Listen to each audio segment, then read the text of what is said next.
The pill bottle felt cold in her hand.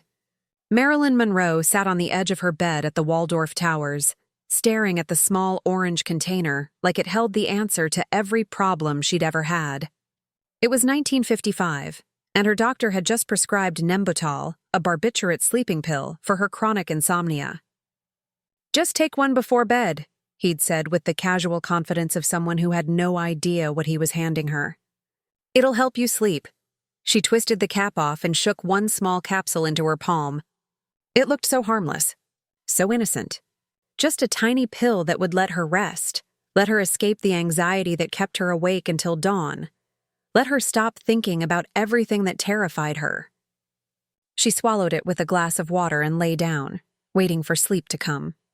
Within 20 minutes, she felt it, the warm, soft fog that wrapped around her mind, quieting all the voices that usually screamed at her.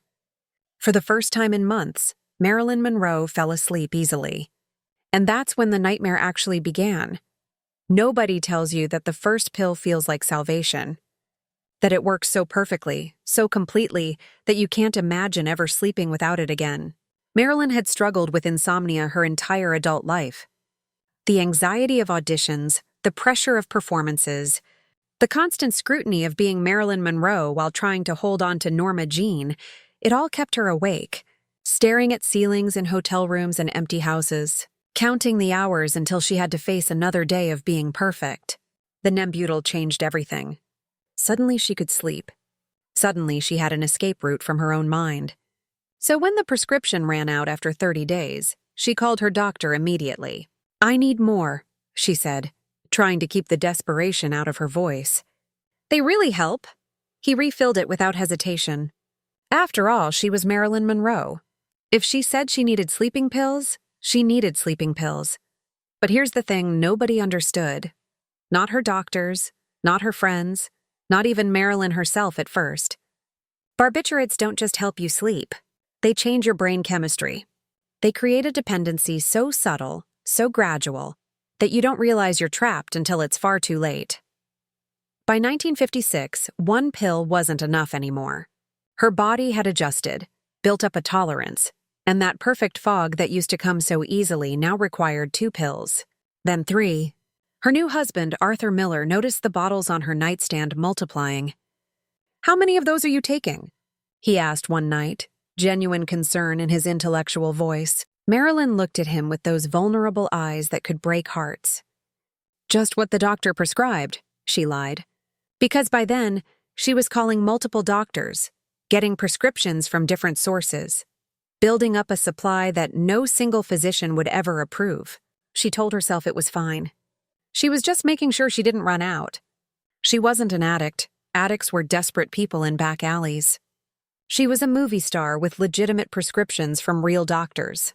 There was a difference, wasn't there? The pills became her routine. Wake up exhausted from the drugged sleep.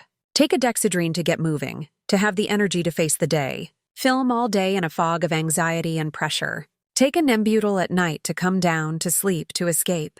The cycle seemed manageable at first. Lots of people in Hollywood did it. The whole industry ran on uppers and downers, on pills that helped you perform and pills that helped you rest.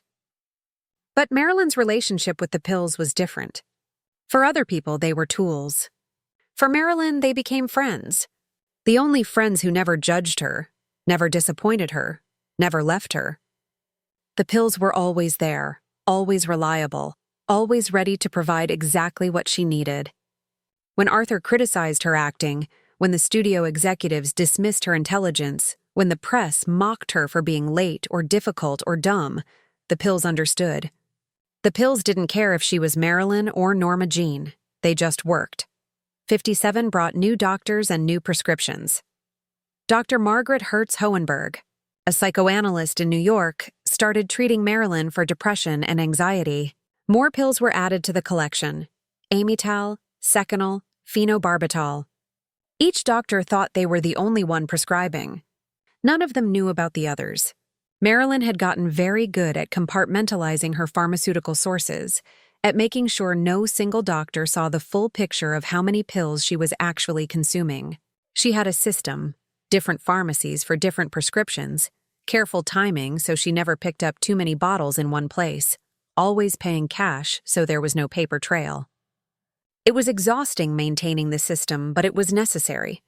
Because by then, going without the pills wasn't an option anymore.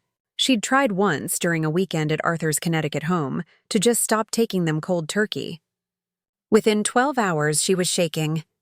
Within 24, she couldn't stand up without feeling dizzy. Within 36, she was having seizures. Arthur called an ambulance in a panic, and the emergency room doctor explained what was happening. Barbiturate withdrawal could be fatal. You couldn't just stop. You had to taper down gradually under medical supervision. But tapering down meant feeling the anxiety come back, feeling the insomnia return, facing all the things the pills had been helping her avoid.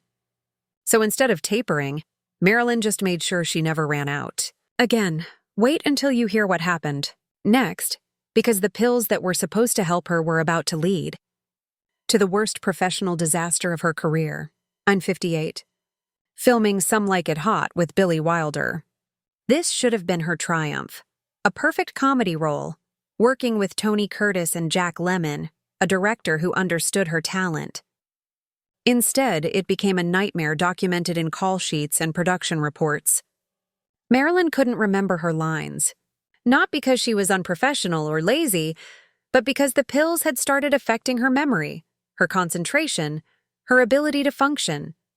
There's a famous scene where she has to open a drawer, pull out a bottle of bourbon, and pour 2 drinks while saying a simple line.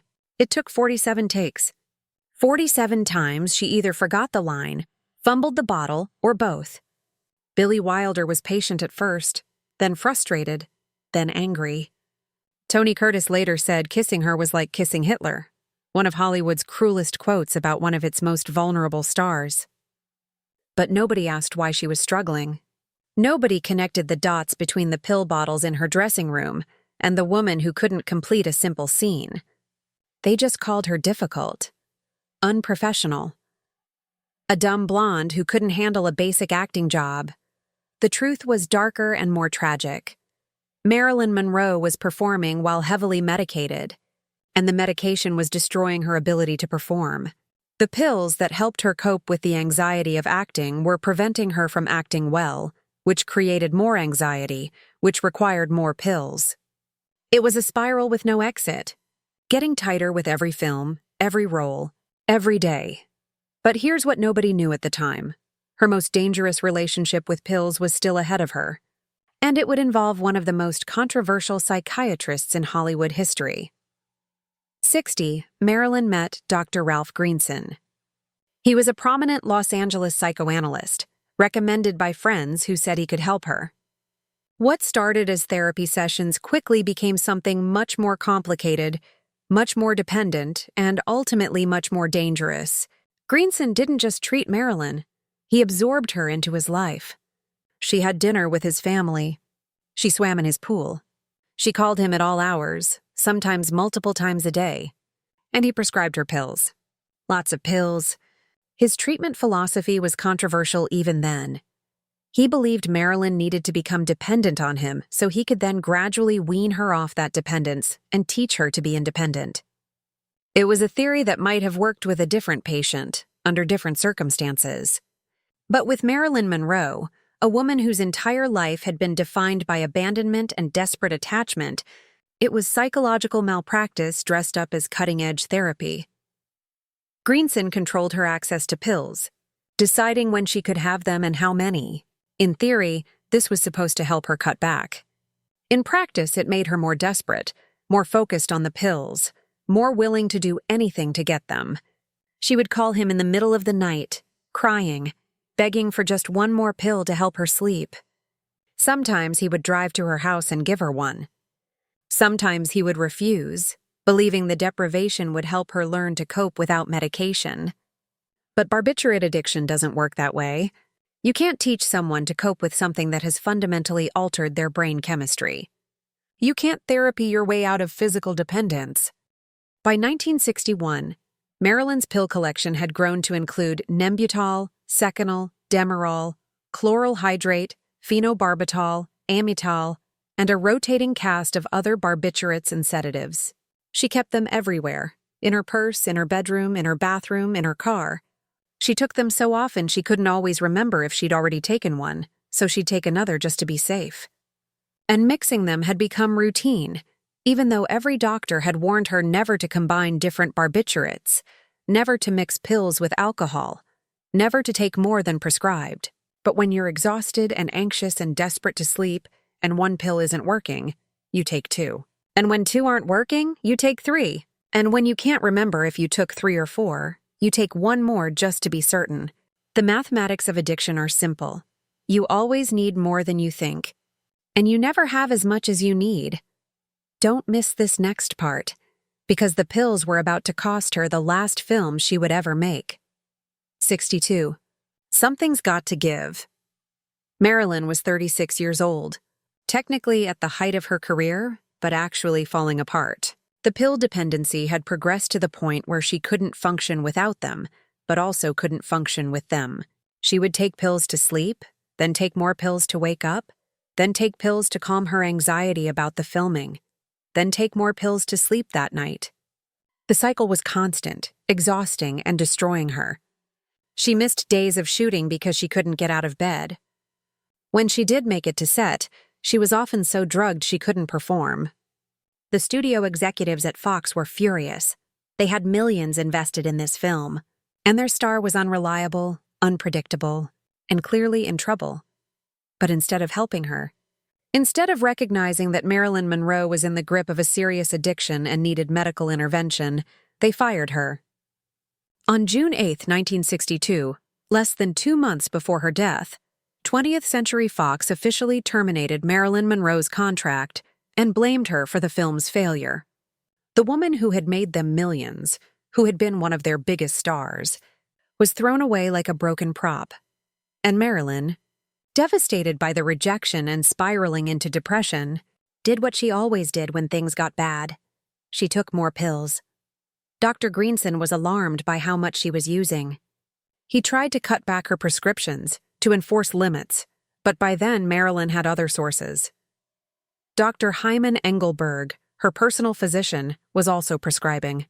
She would get pills from Greenson, then call Engelberg for more, playing the two doctors against each other without either one fully knowing what the other was prescribing. And when prescriptions weren't enough, she had friends who would give her pills, studio connections who could get her whatever she needed, a whole network of enablers who couldn't say no to Marilyn Monroe. The most dangerous part? She'd started mixing barbiturates with alcohol regularly. Everyone who knew her had seen it. Marilyn would take pills, then drink champagne at a party. Or she'd drink wine with dinner, then take her sleeping pills. Barbiturates and alcohol are both central nervous system depressants. They slow down your breathing, your heart rate, your body's ability to function. Taking them together multiplies the effects exponentially. It's not just twice as dangerous. It's 10 times, 20 times potentially fatal, her doctors told her. Her friends warned her. But when you're in the fog of addiction, when pills are the only thing that help you cope with the unbearable pressure of being Marilyn Monroe, you stop being able to hear the warnings. Here's what's truly heartbreaking. In her final weeks, Marilyn tried to cut back. She told Dr. Greenson she wanted to take fewer pills, wanted to feel more present, more alive. She talked about the future, new film projects, travel, maybe finding real love. But the physical dependence was too strong. When she tried to cut back, the withdrawal symptoms would start. Tremors, anxiety, insomnia worse than ever before, a sense of existential terror that made the pills seem like the only escape. So she'd take one, then another, then just one more to actually sleep. August 4th, 1962, Marilyn Monroe's last day alive. The details are disputed, the timeline is unclear, but what we know for certain is that pills were involved. Her housekeeper, Eunice Murray, said Marilyn took pills throughout the evening. Dr. Greenson came to see her and left around 7 p.m., believing she was settling in for the night. Dr. Engelberg had refilled her Nembutal prescription the day before, 50 capsules. When her body was found early on August 5th, the police report noted empty pill bottles on her nightstand. The autopsy found lethal levels of barbiturates in her system. The official cause of death was listed as acute barbiturate poisoning, with the manner of death noted as probable suicide. But was it suicide? Or was it the inevitable conclusion of 7 years of addiction, of tolerance built up so high that fatal doses became routine? Was it a desperate woman ending her pain? Or was it an exhausted woman taking just one more pill to sleep, not realizing she'd already taken too many? We'll never know for certain. What we do know is that Marilyn Monroe died the way so many people with addiction die, alone in a bedroom, with empty pill bottles nearby, surrounded by the very things that had promised to help her, but ultimately destroyed her. The pills that were supposed to cure her insomnia made it impossible to sleep without them. The pills that were supposed to calm her anxiety made her more anxious when she didn't have them. The pills that were supposed to help her cope with the pressure of fame became another source of pressure, another thing to hide, another secret to keep. They went from friend to master, from solution to problem, from salvation to doom. And nobody stopped it. Not her doctors, who kept prescribing even when they should have intervened. Not her studio, which exploited her labor while ignoring her suffering. Not her friends, who saw what was happening but didn't know how to help. Not the culture that created impossible standards for women and then punished them for breaking under the weight. Marilyn Monroe's story with pills is not unique. It's the story of countless people who turned to medication for legitimate relief and got trapped by addiction. It's the story of a medical system that handed out barbiturates like candy in the 1950s and 60s without understanding, or perhaps without caring, about the dependency they created. It's the story of a woman who needed help but got pills instead, who needed support but got prescriptions instead, who needed someone to see her pain but got doctors who only saw symptoms to medicate. The tragedy is not that Marilyn Monroe took pills. The tragedy is that the pills were the only help she was ever really offered. The tragedy is that in 7 years of increasing dependence, no doctor ever insisted on inpatient treatment. No one ever said, "We need to stop this before it kills you." No one ever treated her addiction as the life-threatening medical emergency it was. They just kept refilling the prescriptions, kept giving her what she asked for, kept enabling the very thing that would eventually kill her. There's a photograph from 1962, taken just months before her death, that shows Marilyn's bedroom nightstand. You can count at least 15 different pill bottles in that one shot, 15 bottles of different medications, different dosages, different doctors, all existing in the same small space where she tried to sleep every night. Looking at that photograph now, knowing how the story ends, it's impossible not to see it as a death sentence in slow motion. All the warning signs were there. All the evidence of serious trouble was visible. But nobody stopped it. The pills promised escape. They delivered entrapment. They promised rest. They delivered restless dependency. They promised relief. They delivered the kind of suffering that only more pills could temporarily ease. And in the end, they promised nothing because in the end, the pills took everything, including the life of one of the most famous, most photographed, most desired women in the world who died alone in her bedroom surrounded by empty bottles that couldn't save her anymore. This is the story nobody wanted to tell in 1962, because it implicated too many doctors, too many studios, too many people who should have helped but didn't. It's the story of how Marilyn Monroe's chronic insomnia, a manageable condition, became a fatal addiction because the medical establishment of her era offered pills instead of support, medication instead of treatment, prescriptions instead of intervention. It's the story of just one more pill, repeated thousands of times over 7 years until there were no more chances. No more tomorrows, no more opportunities to choose differently. Marilyn Monroe was 36 years old when she died. She'd been taking barbiturates for 7 years. That means she spent 1/5 of her life dependent on pills that eventually killed her. 7 years of waking up groggy, taking more pills to function, fighting through days in a fog of medication, taking more pills to sleep, and starting the cycle again. 7 years of doctors who enabled, friends who worried but didn't intervene, an industry that exploited her labor while ignoring her suffering. 7 years of slowly increasing doses, mounting tolerance, dangerous combinations, and warning signs that everyone saw but nobody stopped. The last time Dr. Greenson saw Marilyn alive, she was in bed, getting ready to sleep. He said she seemed calm, resigned to resting.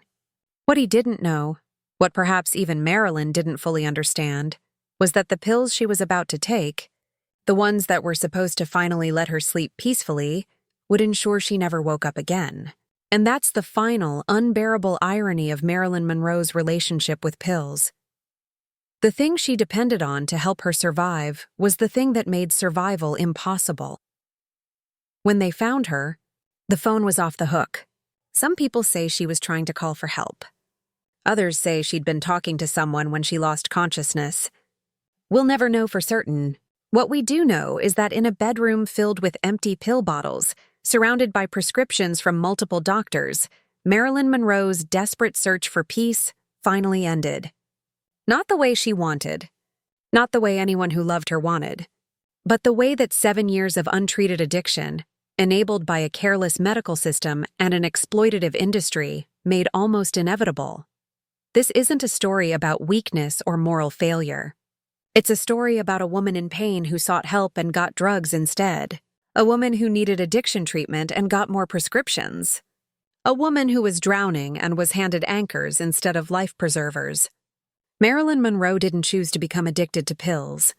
She chose to survive impossible pressure, unbearable anxiety, and chronic insomnia the only way her doctors offered her. And that choice, made in desperation and continued in dependency, eventually killed her. The pills that promised everything delivered one thing: an ending that broke hearts around the world and raised questions that remain unanswered 60 years later. How did this happen? How did doctors keep prescribing?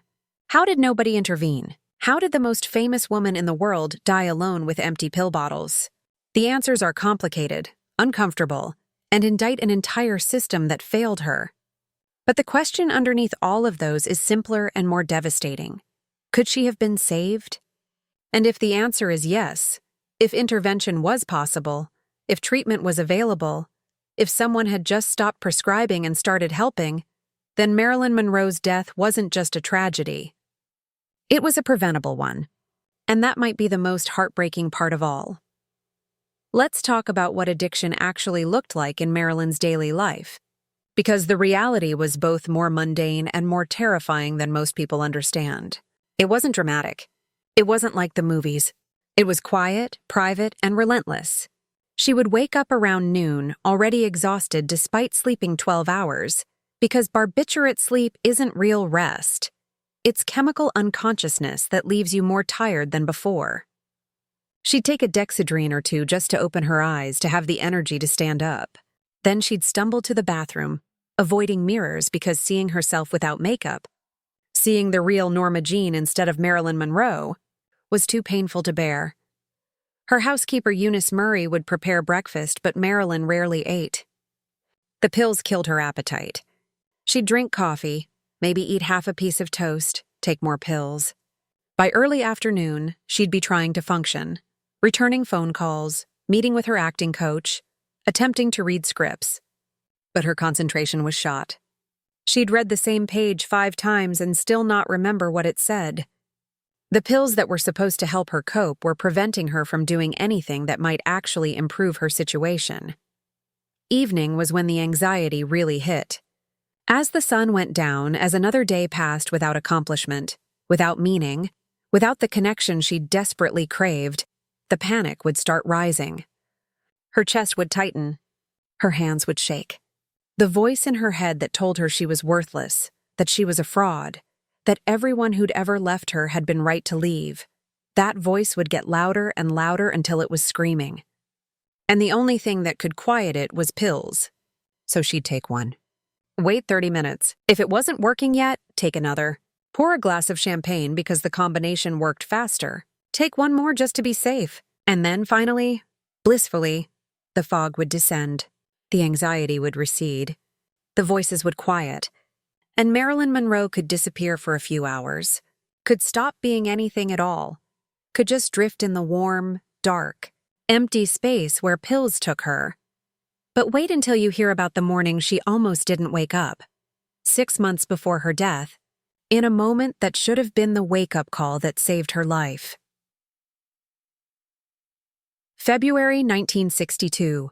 Marilyn had been taking pills and drinking the night before, not unusually, but perhaps more than usual. When Eunice Murray tried to wake her the next morning, she couldn't. Marilyn was unconscious, barely breathing, unresponsive. Murray panicked and called Dr. Greenson, who rushed over and found Marilyn in what he later described as a drug-induced coma. He managed to revive her, to bring her back from the edge of overdose, but instead of hospitalizing her, instead of treating this as the medical emergency he let her recover at home. He adjusted her prescriptions. He had serious talks with her about being more careful, but he didn't stop prescribing. He didn't intervene in any meaningful way. He treated a near-fatal overdose as a mistake to be corrected, rather than a symptom of a disease that was killing her. And Marilyn? She was terrified for about a week. She promised herself she'd be more careful, that she'd keep better track of what she was taking, that she'd never let it get that close again. Which city are you watching from? Drop your location in the comments below. Now we want to hear from you. Have you or someone you love struggled with prescription medication? Do you think Marilyn's death was preventable? Should her doctors have intervened sooner? How would our understanding of addiction today have changed her story? Share your thoughts in the comments. If this story moved you, don't forget to like this video and subscribe to Boulevard of Monroe for more stories about the hidden pain behind Hollywood glamour, the medical failures that cost lives, and the human cost of fame. Hit the notification bell so you never miss our next story.